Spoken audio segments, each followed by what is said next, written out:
Patuloy na humaharap ang bansa sa mga hamong dala ng COVID-19 pandemic.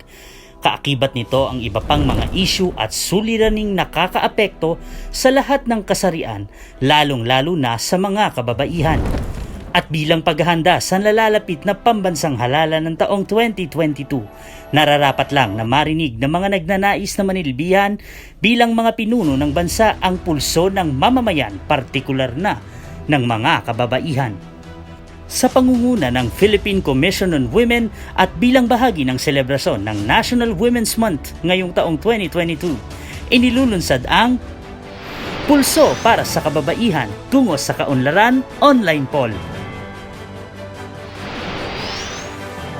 Ang online poll na ito ay bukas para sa lahat, anuman ang iyong katayuan sa buhay, gender, sexual orientation o paniniwala.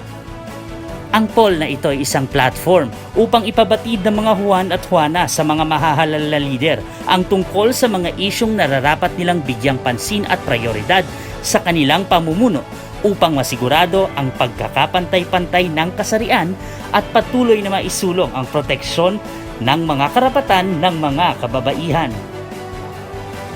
Ito ay nagbibigay ng pagkakataon upang makapamili sa aling mga gender-related issues na nakapaloob sa updated Gender Equality and Women's Empowerment Plan 2019 to 2025 ang nais ng publiko na mapabilang sa mga planong pangkaunlaran ng pamahalaan.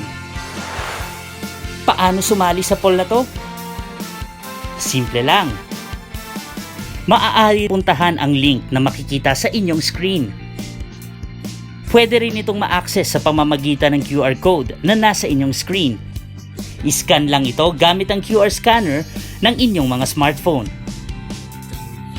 Pagpasok sa webpage ay ibigay ang mga kinakailangang impormasyon tulad ng kasarian, kasalukuyang tirahan at kinabibilangang edad o age group.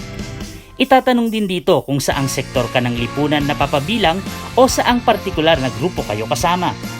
Ibahagi rin kung saan mo nalaman ang tungkol sa poll na ito. Tandaan lang na ang anumang personal na impormasyon na mga lalahok sa poll ay hindi magiging bahagi ng report. Tanging mga kasagutan lang sa mga relevant entries ng poll ang ipoproseso ng Philippine Commission on Women para makabuo ng ulat ayon sa sektor at geographic areas.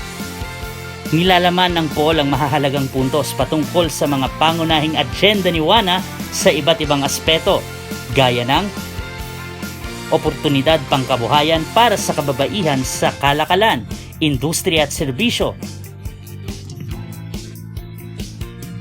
agrikultura, forestry o palagubatan, at pangisdaan,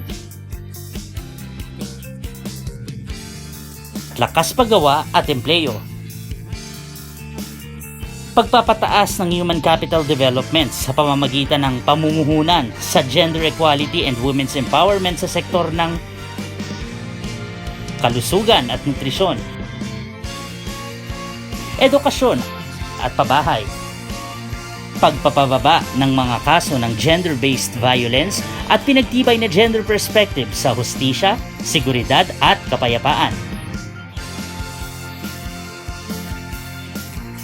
Kasama rin ang partisipasyon, pamunuan at kapakinabangan ng mga kababaihan sa disaster risk reduction and management. Nais din ng poll na alamin ang partisipasyon, pamunuan at kapakinabangan ng kababaihan sa agham, teknolohiya, innovation at ICT, infrastruktura at enerhiya. Mayroon ding patungkol sa partisipasyon, pamunuan at kapakinabangan ng kababaihan sa politika at serbisyo sa pamahalaan. At ang pagpapabago ng anyo ng panlipunang pamantayan at kultura na nagtataguyod ng gender equality at women's empowerment. Kaya kung may nais kang isulong para ganap nating makamtan ang pagkakaroon ng mas higit na partisipasyon sa pagdedesisyon,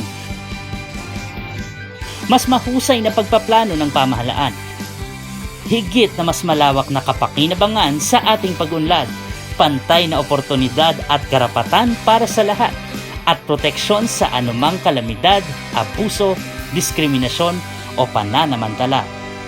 Makiisa na sa ating Pulso para sa kababaihan tungo sa kaunlaran online poll.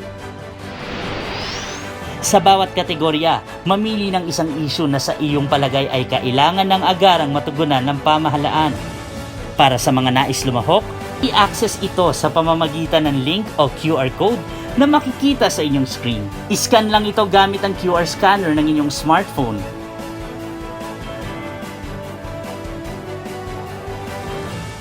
Bukas ang poll na ito mula March 8 hanggang March 25, 2022.